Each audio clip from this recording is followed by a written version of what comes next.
Terve! Nyt mä näytän teille, miten tehdään makupussinuppi talolla. Eli vaikka huopakangas. Semmonen ihan yksinkertainen makupussi. Laitetaan se kangas kaksin kerroin. Sitten voi tietenkin piirtää ensin, mä nyt leikkaan jo suoraan. Niin leikataan. Semmonen makupussin näköinen. Näköiset tämmöset palaset. Tietenkin onhan on alapäästä usein kapeammat. Noin, nyt mä leikkasin kaksi tämmöistä. Sitten mä otan lankaa. Mä laitan sen kaksin kerran, niin tulee kestävämpi.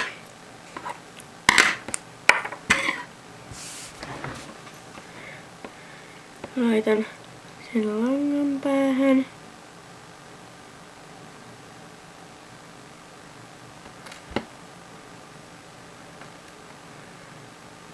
Solmu. Ja aloitan ompella tätä ylhäältä, niin mä jätän toiselta puolelta sitä läppää auki. Eli kuinka sitä haluaa jättääkään auki, niin sitten mä vaan ompelen tällä tavoin.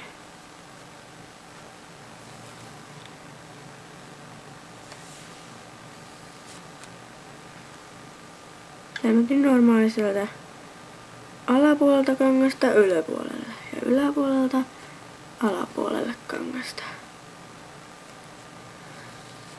Ja sit syntyy semmoista tikkiä, joka pitää aika hyvin. Sitten vaan ommellaan tää kokonaan. Noin, nyt mä lähestyn loppua.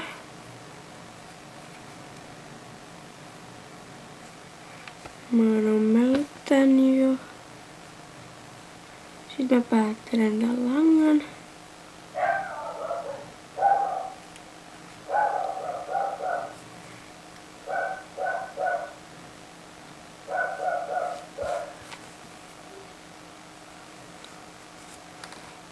Mä leikkaan sen näin. Nyt mulla on tämmönen makupussi, kun on ommeltu tästä tänne, joka siis aukee tämmötti näin. Ja sit tänne voi laittaa ukkelin sisälle. Tää on semmoista Lego-skaala-ukkeli koko 1 12.12. No. Sitten mä haluan vähän erikoisemman. Mä otan täältä valkoista kangasta. Ihan semmosen ihan pienen pikkuruisen palasen sitä.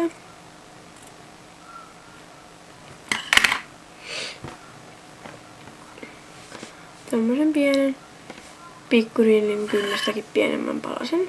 Tai niin pienen kuin siihen makupussiin menee. Nyt mä otan vähän tussia. Otitko sun äänet pois? No niin, nyt akku loppus, niin mä tein tähän tämmösen tarran. Tai tämmösen kankaasta piisin siihen nopeasti jonkun semmosen logon ns. Sitten mä otan tätä valkoista lankaa tästä. Semmosen sopivan kokoisen pätkän.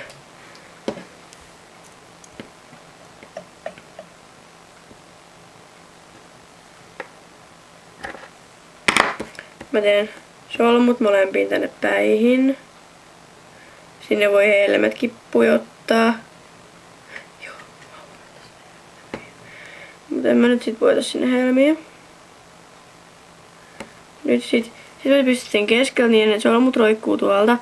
Ja sit tää pää sä liimaat tonne noin, otat liimaa. Mulla on ihan tämmöistä perusliimaa.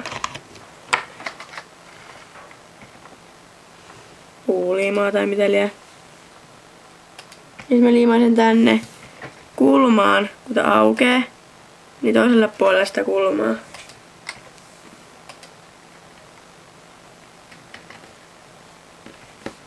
Niin sit tulee tommonen. Siinä on valmis makupussi.